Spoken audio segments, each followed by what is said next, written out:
So what actually makes a book difficult to read? It's a question that will have many different answers for pretty much everybody. Some things work for others, some things won't. Some people don't have a reading disability and some others do. And there are just so many things that I think are a real answer to this question. So I'm saying that just to prime this list as a very subjective one. Some of these books are going to be something that other people think are extremely easy to read and others are going to agree with me. And I would love to know what your list is down below in the comments. But I did go ahead and separate this list into three distinct kinds of difficult reads. So I have reads that were difficult because of the way they made me feel. I have books that I think were difficult for me to grasp, or that perhaps I read them too early on in my reading journey and I wasn't really ready for them. And then I have my very fun tier at the end are books that just never grabbed me, that I just found to be rather boring and they just never really clicked for me at all. So let's go ahead and start with the books that were difficult because of the feelings that they made me confront. And that is a difficult thing. Everyone has a different relationships with these kinds of things.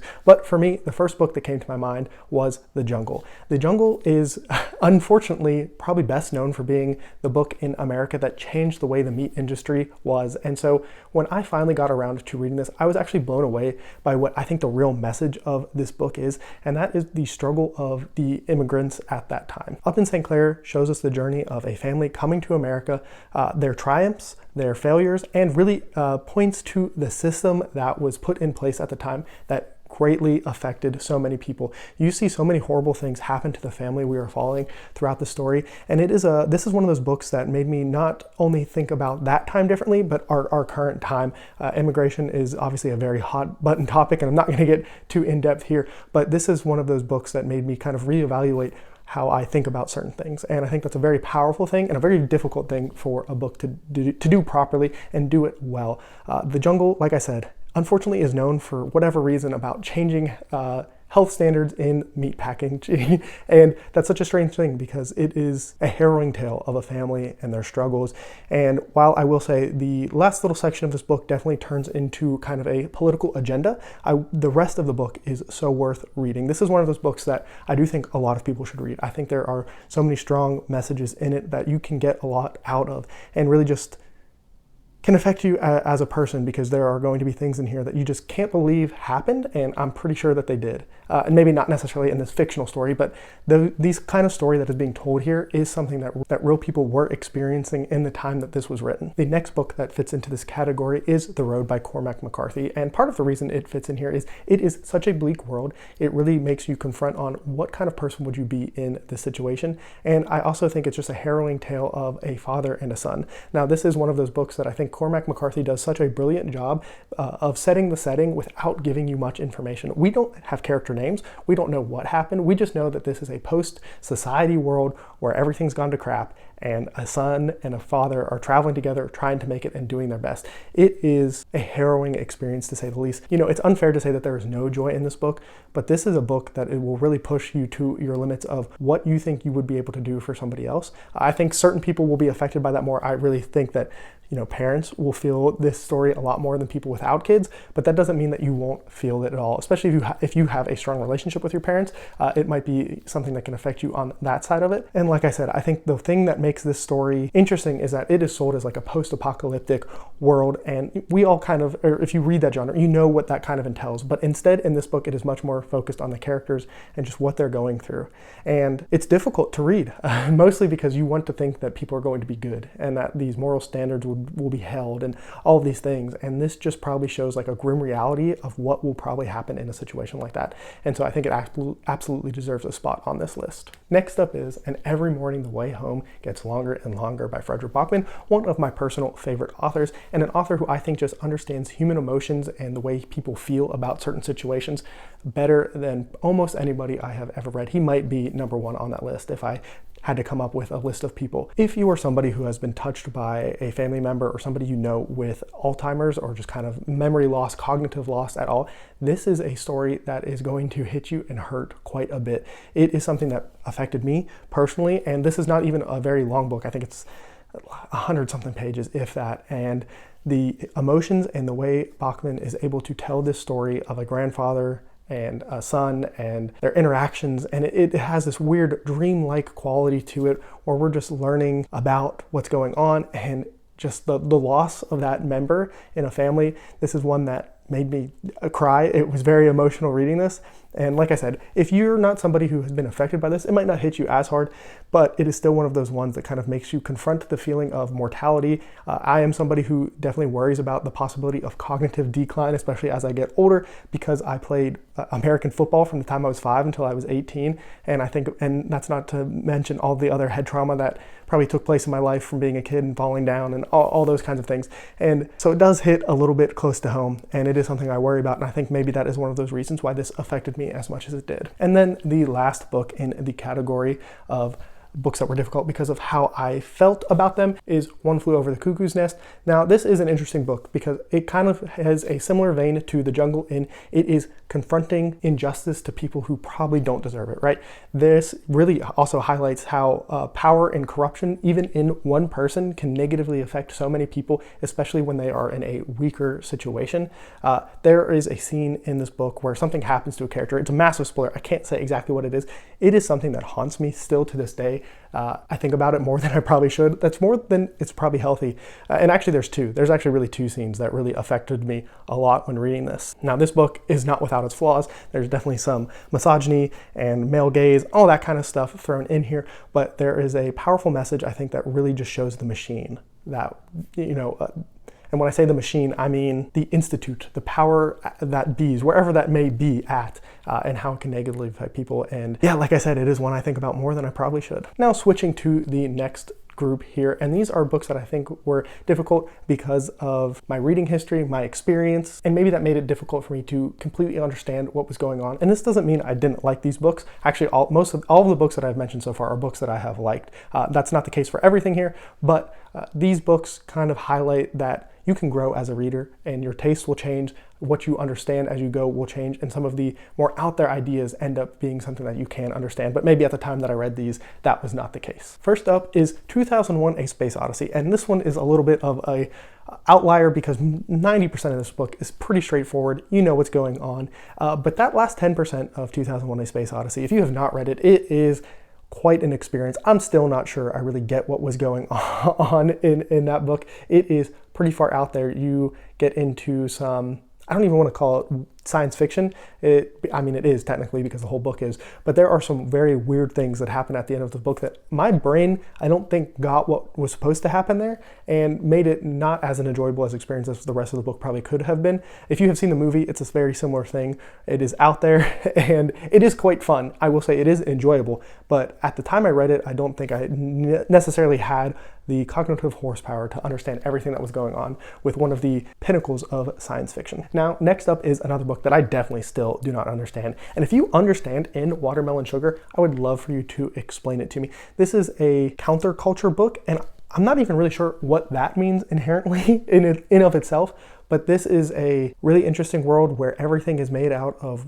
watermelon sugar. This is the book that inspired the Harry Styles song. I don't know if he read the book and got it or if it was just from the title or whatever, but this is one of those books where all kinds of very strange things happen. And I'm pretty sure they're all supposed to represent something, but it's information that I myself in my brain do not have to understand fully. And once again, if you have like a good understanding of this book, I would love to know in the comments, because it is one that I think about every now and again. And I'm just like, what was that? What was the point of iDeath? And is this supposed to be like a utopia society? Is it supposed to be pointing out like the flaws in that idea? All kinds of things. Very strange book, but I would love more information on it. Now, I think this next book definitely fits into the I wasn't ready for it category, and that is The Master and Margarita. This is a Soviet classic book that I think is very highly thought of, that people like really study and get a lot out of. And for me, I went into it trying to read for enjoyment. I think this was still in the stage where I was just trying to read the best of the best. I was going to just top 100 lists and seeing what was in there that I thought was interesting and books that I felt like I needed to read.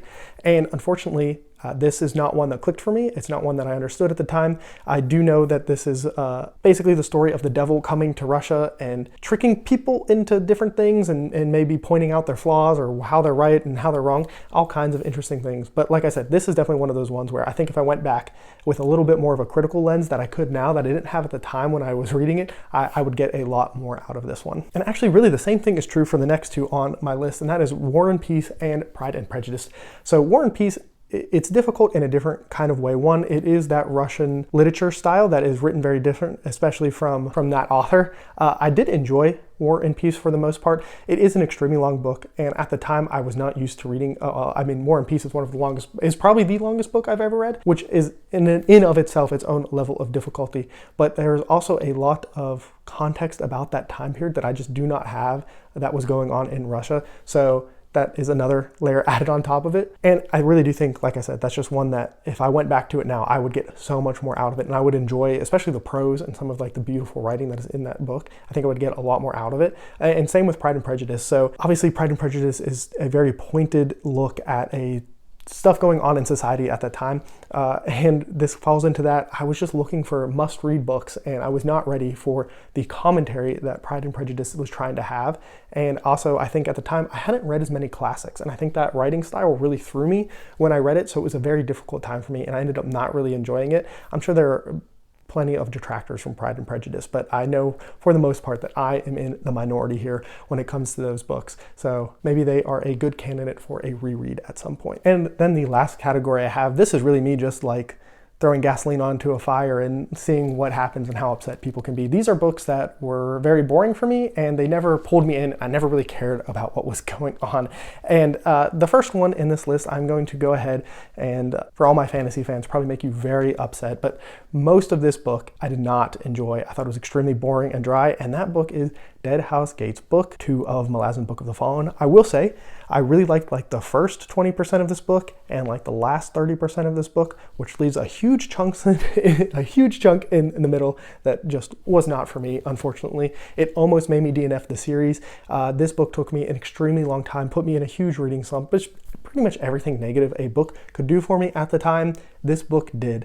And it does have a level of complexity just in the world of itself, but that really wasn't the problem here. I felt like I kind of knew what was going on as much as you can at that point in the series. It's just I was bored. And I'm glad I didn't DNF it. I ended up really enjoying Memories Wise. It's a really good fantasy book. I'm going to continue with Malazan, but Deadhouse Gates was definitely one of those ones that I struggled with quite a bit. Next up is Gates of Fire, and I normally talk about this book as being the best written book with the best everything that I did not like. This is basically the Battle of Thermopylae, so think of the battle from the movie 300, which is probably its most popular and well-known form. And there were so many good things that I should have liked about this book. Like I said, every aspect of it is done so well.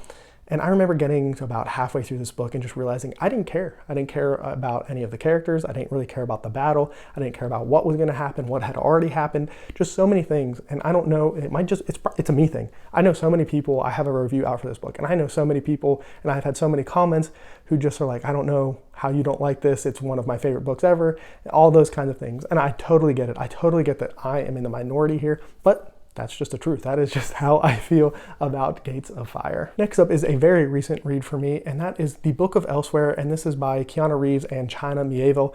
My biggest complaint with this one is, obviously it's in this category of just not caring, but I think the biggest problem I actually had about this book is I felt like I was missing so much context. And I know that this book takes part in the same world as a comic book series. And I think that maybe if I went and read all of the comic books, so much more stuff would make sense in this story. But I will say, I don't know if it would fix a lot of the major problems I have with it. There's a lot of time spent in this book just sitting in rooms talking, and it's not entertaining. And when there is entertaining stuff, it's brushed by so quickly. There are interesting things mentioned, and I'm like, we could spend an entire book experiencing that, and instead we get like 3 sentences about it and we move on to something that I really didn't care about. So I am still very interested in going and checking out this comic book series, but not necessarily super high on the book itself. Next up is the 5th season and really the entire Broken Earth trilogy. This is a little bit of a hot take. I know it won, all 3 of the books won the Hugo for that year. So many people adore it. So many people who I respect and authors absolutely talk about this book in such a revered way, and I just do not understand it.